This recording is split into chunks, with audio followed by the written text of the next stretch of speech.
Ben Underwood is blind. Both eyes were removed when he was 3, leaving him with no vision at all. So how on earth does Ben do this? And this? And even this? I don't think I've ever come across somebody like Ben. He was quite unique. Ben lost his eyes to cancer, but unbelievably, he's taught himself to see with sound. If he chooses to go out there and ride that bicycle, let him ride the bicycle. It's got to be very smart. Somewhere in there, it's a little genius going on. I don't consider myself blind. Ain't nothing wrong with me.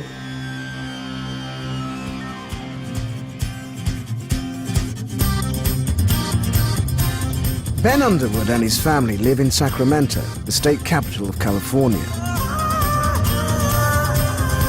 It's an old city with roots in the Wild West, but Ben and his family live in the new outlying suburbs.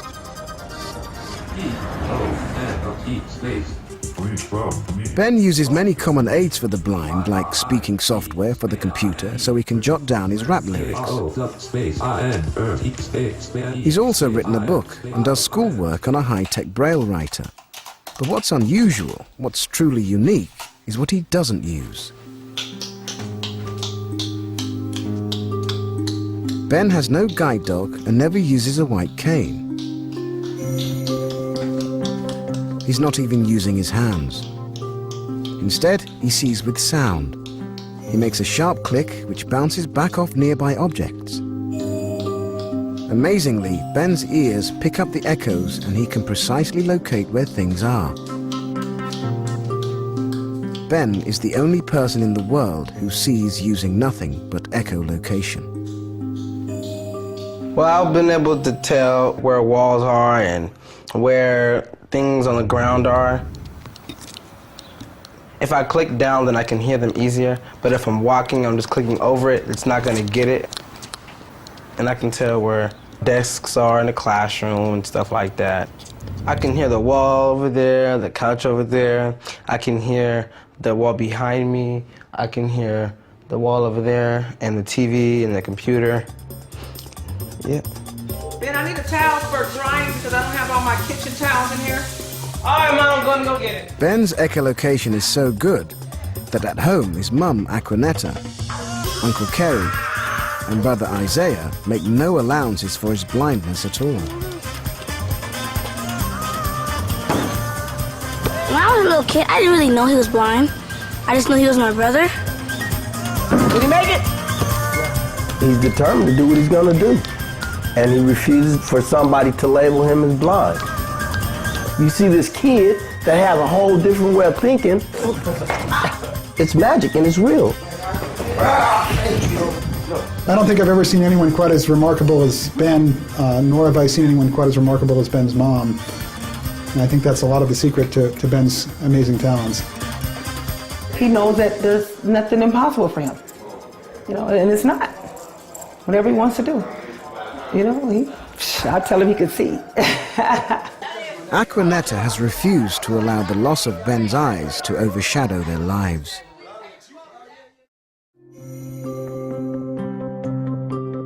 Ben was born perfectly healthy with dark eyes like his mum.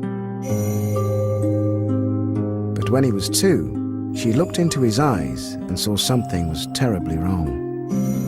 In his pupil, it looked like a marble, or, when you shine a light at night on a cat's eye, and you know how that looks like a marble or like a light or fluorescent. And that's what it looked like. And within 3 days, it turned white. In Ben's eye was a rapidly growing malignant tumor, retinoblastoma. It's a rare infant eye cancer that affects only 6 children per million. If left to its own devices, it would be lethal. It would kill him. The disease would spread locally and he would never be able to survive.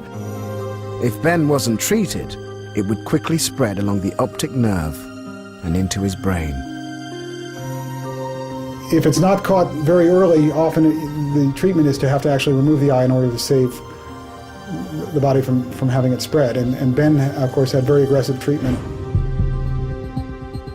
In an attempt to save his sight, doctors immediately began intense chemo and radiotherapy. But after 10 months, there was still some scattered tumor. Aquanetta had to make a critical, heart-rending decision. I had a choice. I either could remove his eyes or try to keep on with more chemo and radiation to keep the vision. But the thing about it is that if you continue to try, and when if the cancer got down the optic nerve, they wouldn't live. So you have to make a choice. And my choice was, to remove his eyes. From the first dark moments, Aquanetta was determined that little Ben wouldn't think of himself as blind. When he woke up from the surgery, and he said, "Mom, I can't see anymore, I can't see anymore." And I told him, I said, "Baby, yes, you can see." I said, "You can see with your hands." And I put his little hands on my face. I said, "See me?" And I said, "You can see me with your nose." And I put my hand to his nose and I said, "You smell me?" I said, "You can see me with your ears." I said, "You hear me?" I said, "Baby, you can't use your eyes anymore, but you still have your hands and your nose and your ears." I said, "Baby, you can still see."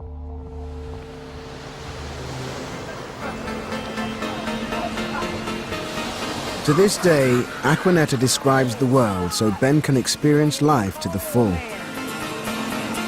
Mom, where you stand right now?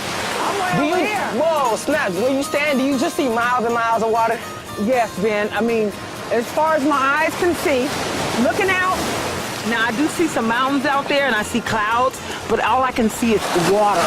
Instead of the land, it's just water. And from here, it looks like a deep blue. It just looks like a picture. It's beautiful. Ever since the loss of her son's sight, Aquanetta's known instinctively that she would have to be strong for Ben. One of the things I realized to do is to never let him see me be afraid, never let him see me cry. Well, I go in my room and I'll cry and go through what I need to go through and come out here never know. Never let him know that I was feeling sorry for him because I didn't want him to ever feel sorry for himself. Just keep giving him confidence, courage, strength, and that's all I've ever done. Aquanetta was stunned when just a year after the operation to remove his eyes, her little boy began to see again, with sound. Ben Underwood is on his 4th set of prosthetic eyes. His mum, Aquanetta, still treasures the ones he had as a little boy. I had him in a safe place and I can't find his eyes. I lost my baby's eyes, oh my God. Since he lost his own eyes to retinal cancer, Ben's had several pairs, each increasing in size. They ensure his eye sockets grow normally. Okay, here they are, here's one set. Oh, these might be the first set. His first eyes. These are my favorites. And then they were the first and they look so real and so natural. It's very important to me that he looks as normal as he possibly can look because I want him to be as normal as he possibly can be. Ben's eyes look natural, but they'll never help him see. Just 1 year after the operation to remove his eyes, Ben astonished his mum when he performed what seemed like a miracle. He was in the back seat in his car seat and we're driving down the street. He said, "Mom, you see that big building out there?"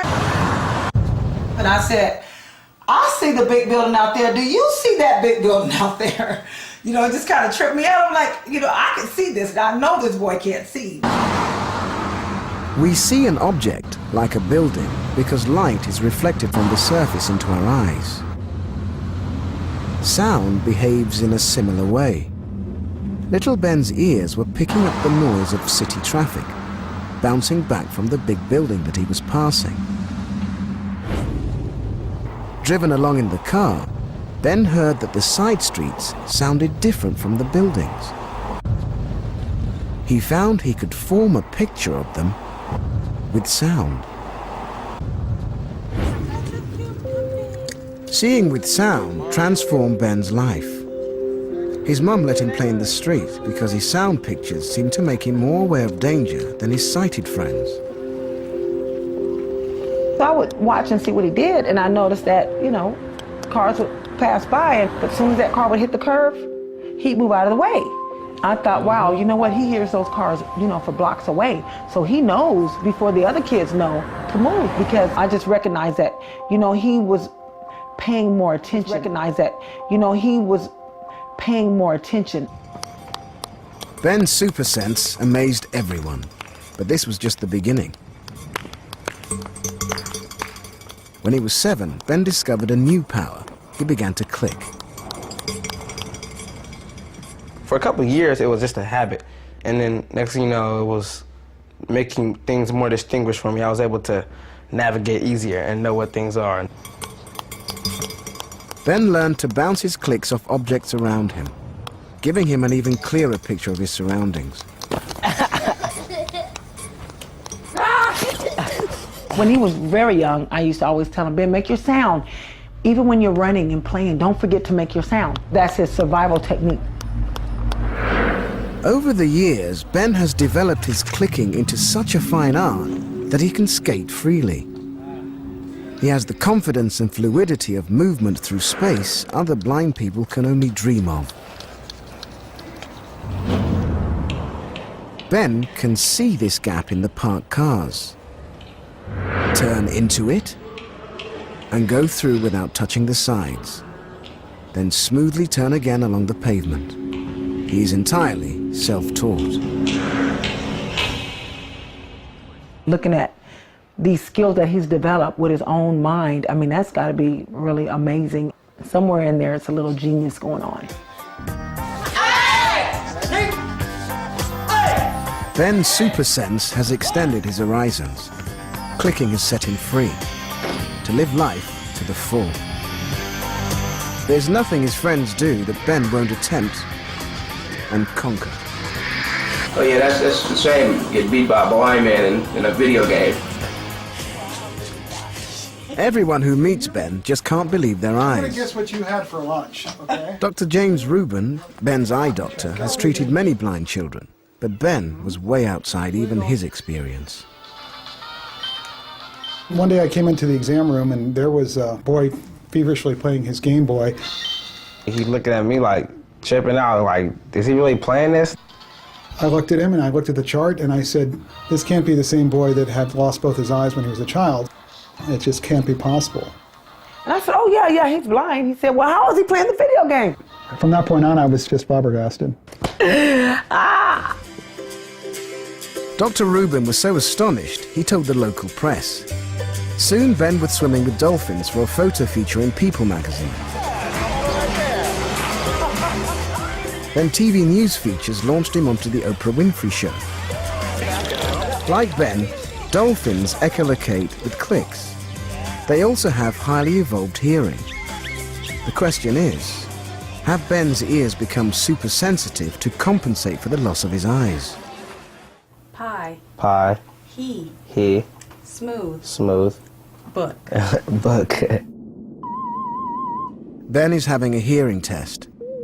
Does he have the hearing of a dolphin or bat, picking up frequencies above or below the normal human threshold?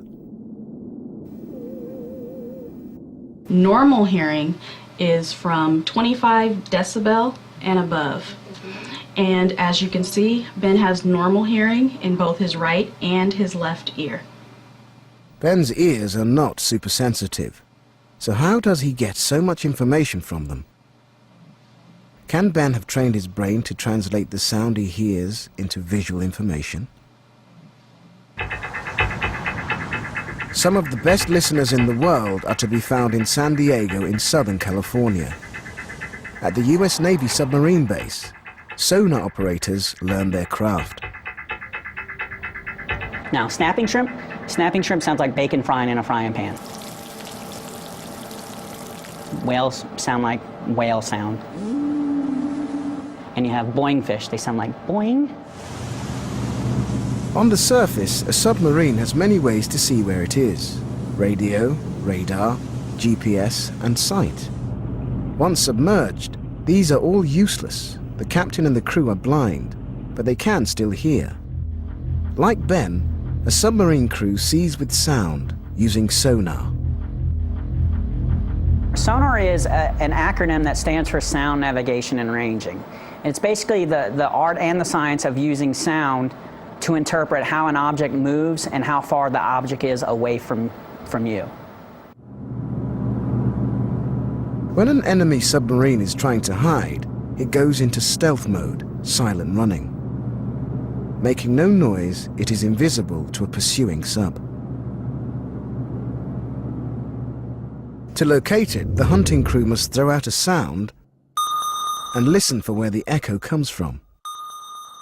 Just like Ben when he clicks, they are actively searching out an object with a sound. When it bounces off a metallic object, it does make a sound like a bell ringing. So you'll hear the ping going out and a ping coming back towards you. And once you hear that sound, you know that there is an object out there that you need to investigate further. Sonar operators undergo extensive training to interpret the echoes, to discern distance, direction, size, and shape. Remarkably, Ben has trained his brain to do the same, without the help of a submarine's multi-million-dollar technology.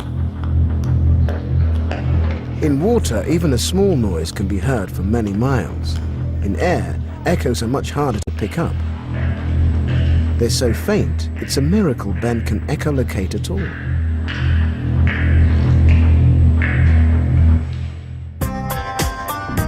South of Sacramento, between the mountains and the Pacific Ocean, is the University of California, Santa Barbara. Scientists here want to study how Ben sees and navigates with such a faint signal. Nicholas. This is Ben. Nice to meet you. Psychologist Dr. Nicholas Giudici has been blind from birth, and geographer Dr. Jim Marston is partially sighted. Professor of Psychology Jack Loomis is the odd man out. He can see. Their research combines psychology and geography to help develop practical mobility aids for the visually impaired. They've invited many blind people to help them over the years, but never anyone who echolocates like Ben. One that really impressed me was when he walked along that curved path. He wasn't always right in the center, but he did extraordinarily well. And we didn't even tell him to try to stay in the center. We just told him to walk. We didn't... You know that it was a curve. Right. You did exactly perfectly. Dr. Giudici wants to find out whether he can locate a tree by clicking. Let me find one. Do a click. Is that too high? Go and try to find another one. Right click, man? No. My clicking is definitely the click of an amateur. I haven't ever done echolocation, so you can hear my clicks and Ben's clicks. They're really quite different. Ben's laughing. Mine are kind of a much less of a full spectrum click. In the Human Behavior Lab, the tests begin. Exactly how clearly can Ben see with echolocation? First, the team ask him to measure some simple objects. Can you tell us how big it is without touching it?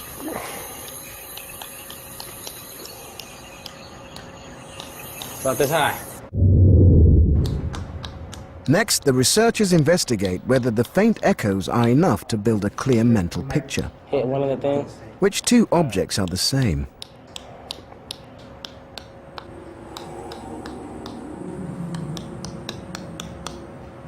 Seeing with light, it's easy, but the tests are proving it's not so straightforward to see with sound. I don't know, this one. I don't know. Yeah? All right, good. What are they? What's this? You are terrific. Yeah, that's great. That's a good job. Can Ben go one step further and identify the next thing he finds? What's that? You're pointing to it, right? Yes. Do you know what it is? No, I don't know what. No. I know I smelled something.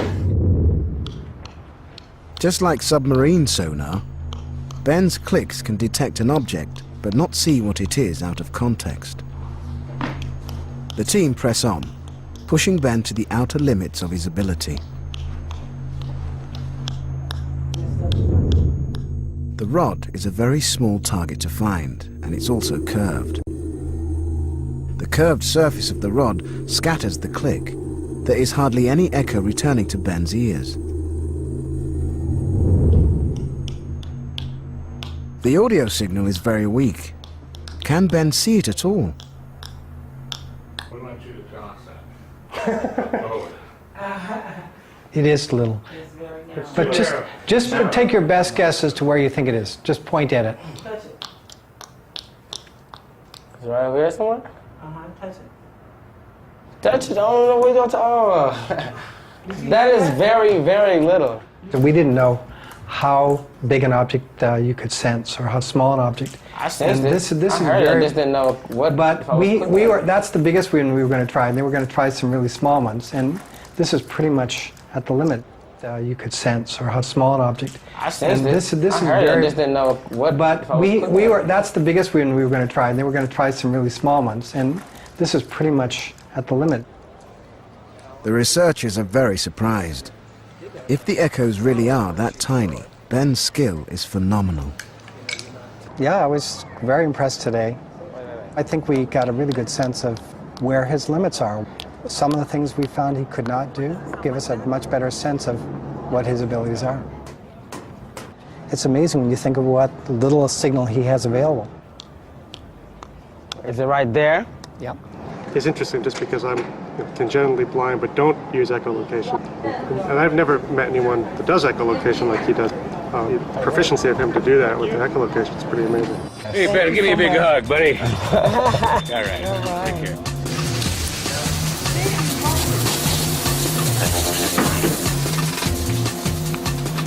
The lab tests were tough, but real life is about to hit Ben with the biggest challenge yet: moving house.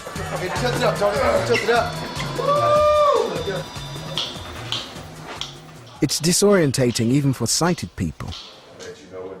Ben will have to remap his whole life.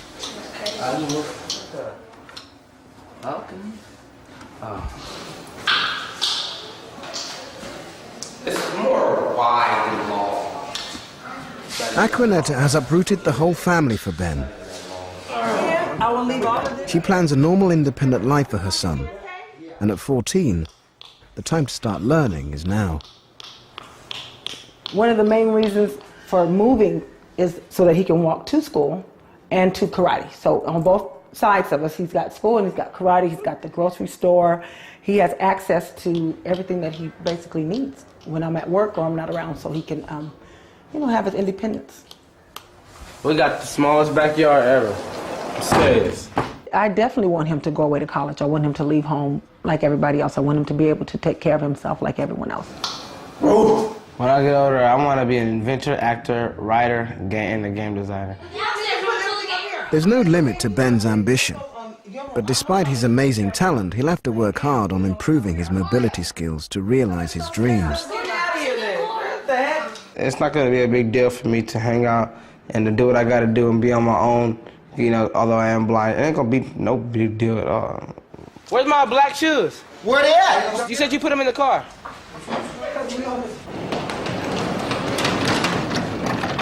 To a 14-year-old, everything is possible. But life as an independent blind adult may not be as easy as he thinks.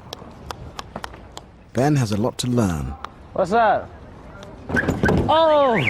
Much more than he realizes. 14-year-old Ben Underwood is blind. But he's developed an extraordinary way to see using the sound of his own clicks.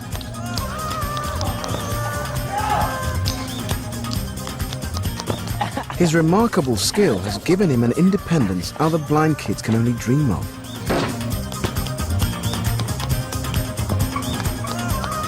And he has his family to thank for it. If he chooses to go out there and ride that bicycle, then let him ride the bicycle.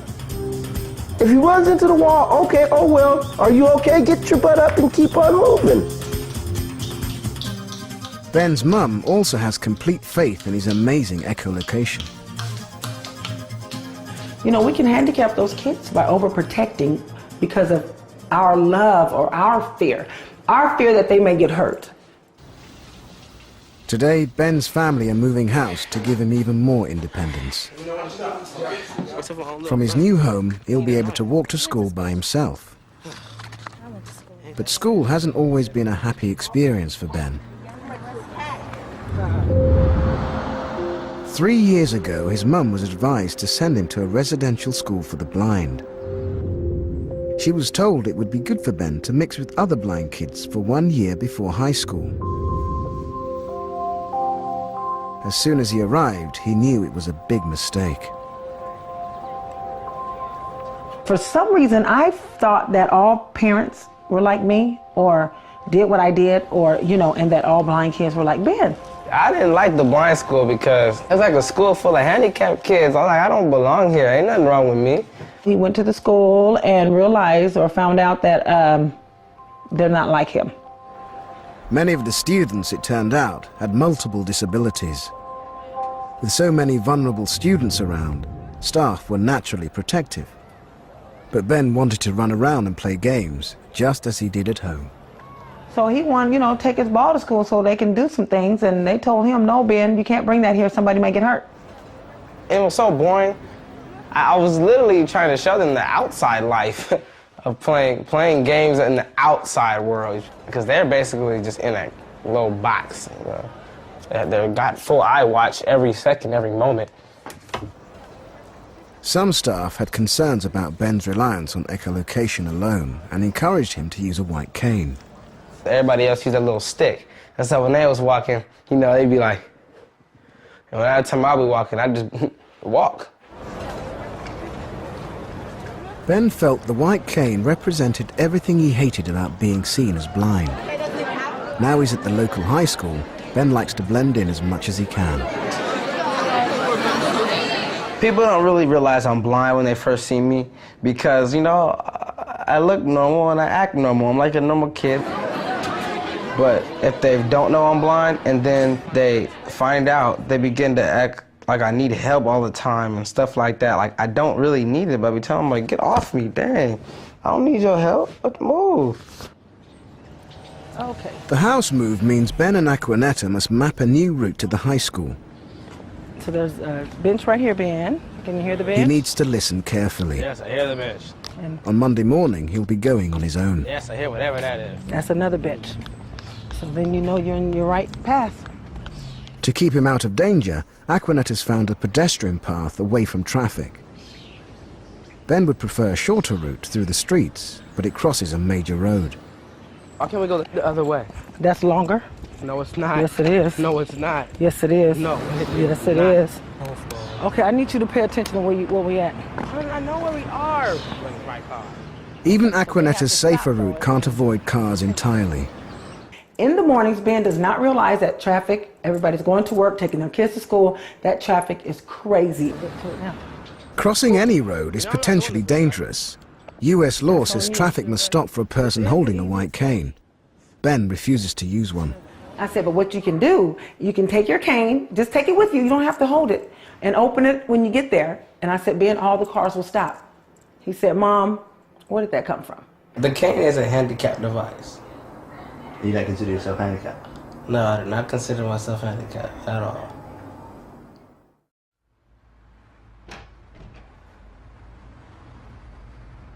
It's Monday, and Ben must walk to school alone for the first time.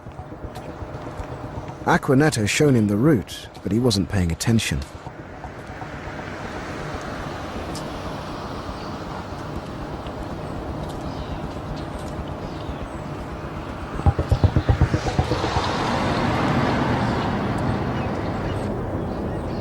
Ben's confident body language is gone. This morning, he looks tentative and unsure. He looks lost. Yeah, I don't even know if it's that way or this way. So y'all gonna come down Superman or something. Ben has given up and goes back to the house. No, okay, come on. Y'all making me head man. Like touching all y'all. I know. Get in the car. Come on, I'm over here. Come on. Come on, Ben. I'm gonna drop you off. Let's go. I gotta go to work. Go to work. And what you gonna do? He's pissed off. That's what it is. Excuse my French. He's 14 years old, and he has an attitude. But what can I say? He just needs to walk that path a few times. He just want to walk a few times. Okay, why don't you walk him? I'll walk with him. Come on. Okay.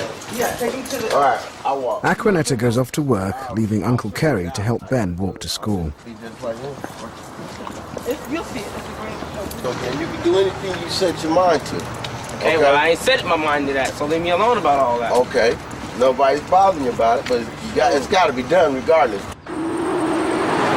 Ben has had to hitch a ride with his uncle. By refusing to use a cane and label himself as blind, it seems Ben has made himself more dependent on others, not less. More blind than he might otherwise be. Ben's a very wise kid as a kid, but see, he thinks he knows too much. And he's got to realize that you don't know everything, buddy. I don't even know everything, and I've been here for a long time, and I've got a lot to learn. He's got to go through a lot now. He's got to get prepared for college. He's got to go through a lot now. He's got to get prepared for college. Aquanetta knows that if Ben is to reach his full potential, she needs expert help for him. Someone who understands his world. There's perhaps only one person Ben might listen to. We have fence, we have bushes. Dan Kish is a unique mobility instructor. Like Ben, he lost his eyes to cancer as a baby. He also discovered clicking as a child. Unlike Ben, he's perfected a mobility system that combines echolocation with a cane. He has Ben's no limits philosophy too, taking students hiking and mountain biking. For Dan Kish, the blind leading the blind is a campaigning vision.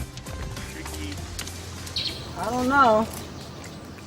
Ben and his mum enjoy a very close relationship, but they don't agree on the issue of mobility training. Yeah, it goes more slanted. See, Ben, if I... Aquanetta thinks the dream of an independent life at college for Ben may be impossible unless he learns advanced skills from Dan Kish. Okay, now go. You didn't... Being able to meet someone that's been on this earth longer than Ben, that's doing what he does, and, you know, to get more of an understanding of what he does, I think that will be just a wonderful experience for Ben and myself. Ben may be able to use what Daniel gives him to further his own abilities. But Ben is very resistant to the idea that Dan has anything to teach him. I think that meeting Daniel Kish wouldn't be all that great anyway, even if I did or didn't, because he put some of his dependence in the cane. I use all echolocation. Never will you ever see me holding a cane. He's just a kid. I don't think that he quite understands just yet, but I think once he meets him, I think it's gonna change his idea of what it's gonna be. I don't know. We'll see. Aquanetta is dropping Ben into his worst nightmare. Waiting at Dan Kish's house is a room full of blind people with canes. Oh, hi. It's very nice to meet you, too. So, Mr. Kish, what do? You keep your canes as a souvenir? I don't know how I ended up with Oh, my Take a look at all gosh. these. It's a room full of blind guys, I Ben. Do you guys mind if I ask, were you born blind? No, I became blind at the age of 14. At the age of 14? Yeah, what yeah. happened? Basically, over 4 months, went from like 20/20 vision to nothing. You know, because I do have... Aquanetta's making the effort to get to know Dan and his team, but Ben's decided to opt out. And so I try to help students develop the ability to be able to pretty much tackle any situation.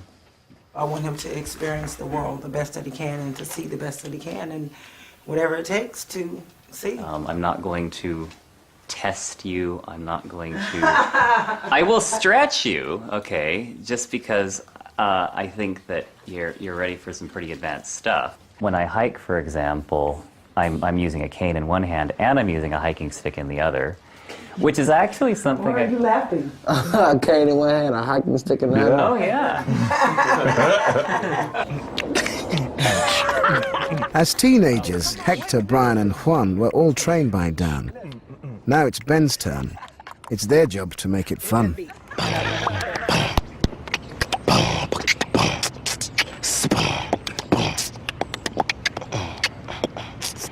Here we are today taking a little echolocation. We out today about to echolocate. Cart. Tree. Just to let you know. Over the next 2 days, Dan and his team will be offering the benefit of their experience to Ben. Dan will show Ben how he stays out of danger in traffic, negotiates unfamiliar places, even a rocky mountain trail. First, Dan must appraise just how advanced Ben really is. So it's like bushes and stuff. It's what you think. A wall? It's a wall. A pole, a tree. I like the way you focus, Ben. A lot of times when I'm working with a student, I'll say, look at this, and they'll say, look at what? And you tend to be more like, oh, that? Now, what's very impressive here is that in terms of strictly the use of echolocation, he's probably one of the finest, if not the finest, that I've ever come across. Ben is the best self-taught echolocator in the world. Everything he's ever been told about that is true, and that's a problem.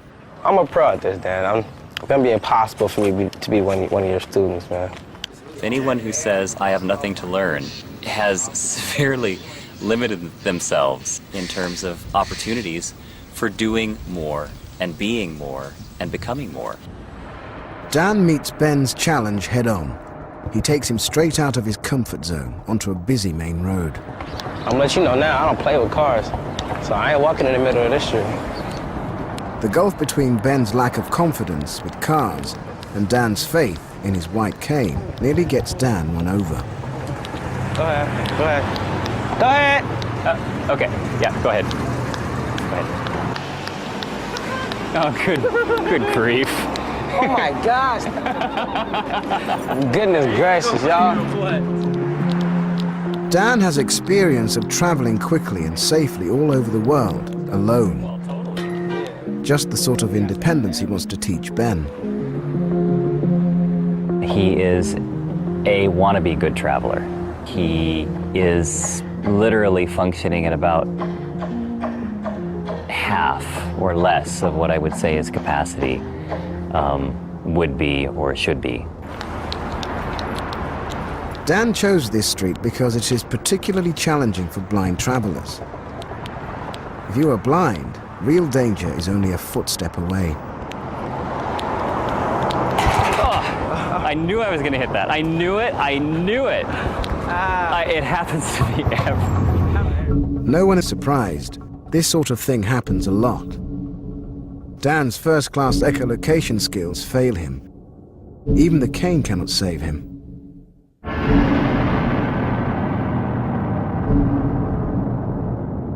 And some encounters are potentially fatal.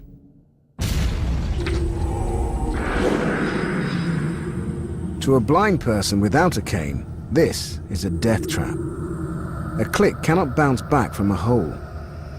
So to Ben, who relies solely on echolocation, it's invisible.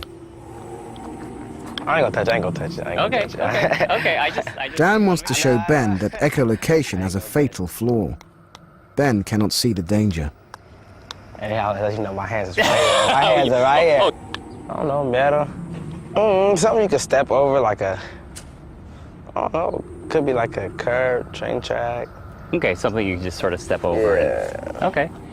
I would say that the best locator in the world would have no better than a 10% chance of detecting this if they didn't know it was already here. Take a look. Oh, Jesus, what's down there? Exactly. I mean, you only have to be killed once. Oh, it's just a hole. It's just a hole. Let me see. Unless I... Ben seems unwilling to accept Dan's lesson that echolocation alone won't protect him from this potential death trap. When they move on to the next task, their relationship hits rock bottom when Ben gets lost. You want me to tell you how to get back? Do you want me to guide you back? It's a battle of wills. Oh, Jesus, this is getting seriously annoying.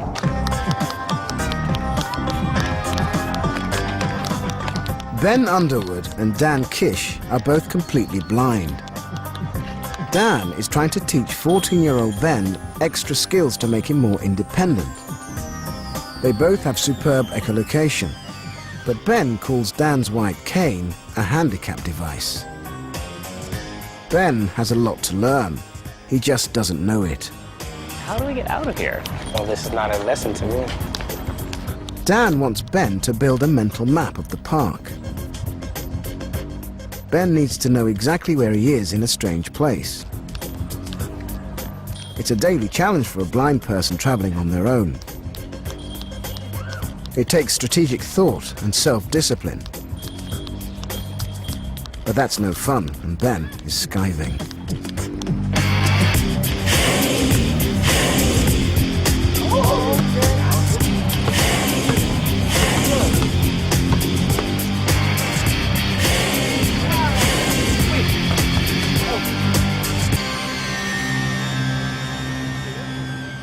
After the game, Dan asks Ben to walk back to the park entrance. Ben sets off, in completely the wrong direction. You want to head back? Yeah. The lights. Yeah. Oh, no kidding. Distracted by the basketball, he's forgotten the mental map he was supposed to be building, and he's lost. Ben is far less self-sufficient than he could be. Well, I'm following the sound of the cars over there, so... Okay. What do you think is over there? I don't know. I hear music and cars. Oh, Jesus, this is getting seriously annoying. Oh, Jesus, this is getting seriously annoying.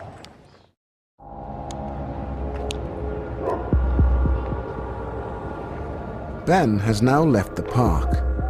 Lost and creeping around in the road, he's playing a dangerous game. He's hiding from Dan, in stealth mode, refusing to click and give away his position. Dan is hunting for him. This is a real game of blind man's buff, with cars. I lost him. It's getting dark. Not that Dan or Ben care, but they've been out here too long. Dan finds Ben and uses his mental map to take him straight back to the start, where Ben's mum is waiting. Accustomed to winning admiration for his amazing echolocation, Ben hates to fail. Dan understands more than anyone. My heart aches for where he is, trying to kind of fit himself into a world which sends a lot of mixed messages about your blindness and about how you fit in or don't fit in. What does the cane mean? And you know. So I struggled with all of those things, and my heart aches for where he is. A fun training exercise has turned into a battle of wills. Dan still plans a hike in the mountains tomorrow, and he'll need his 2 trusty sticks. It's one last chance for Ben to free himself from his hatred of the white cane.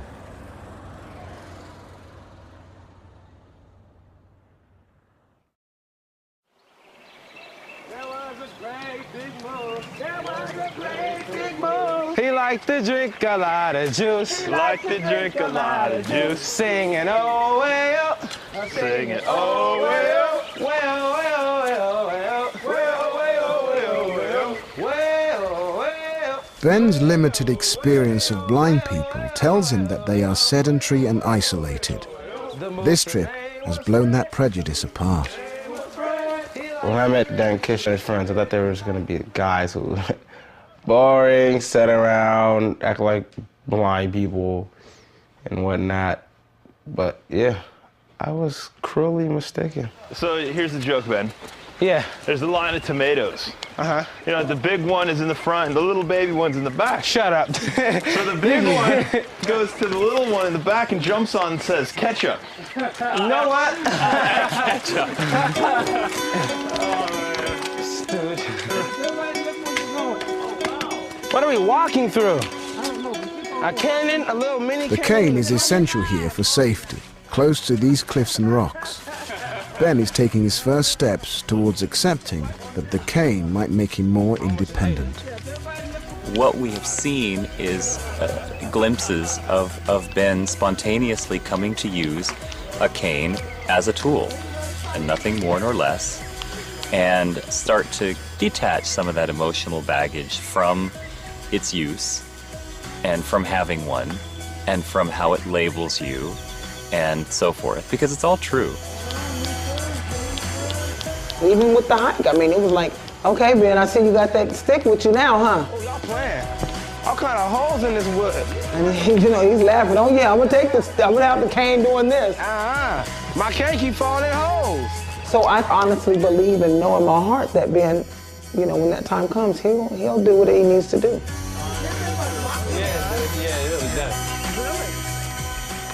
I'd like to think there's been another seed planted here, even if Ben decides never to take a hike in his life again.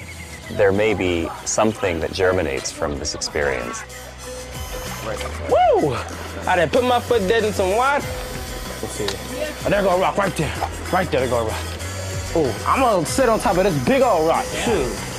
That's what it's there for, I think. It has your name on it. It says Ben. I'm cool. I'm cool.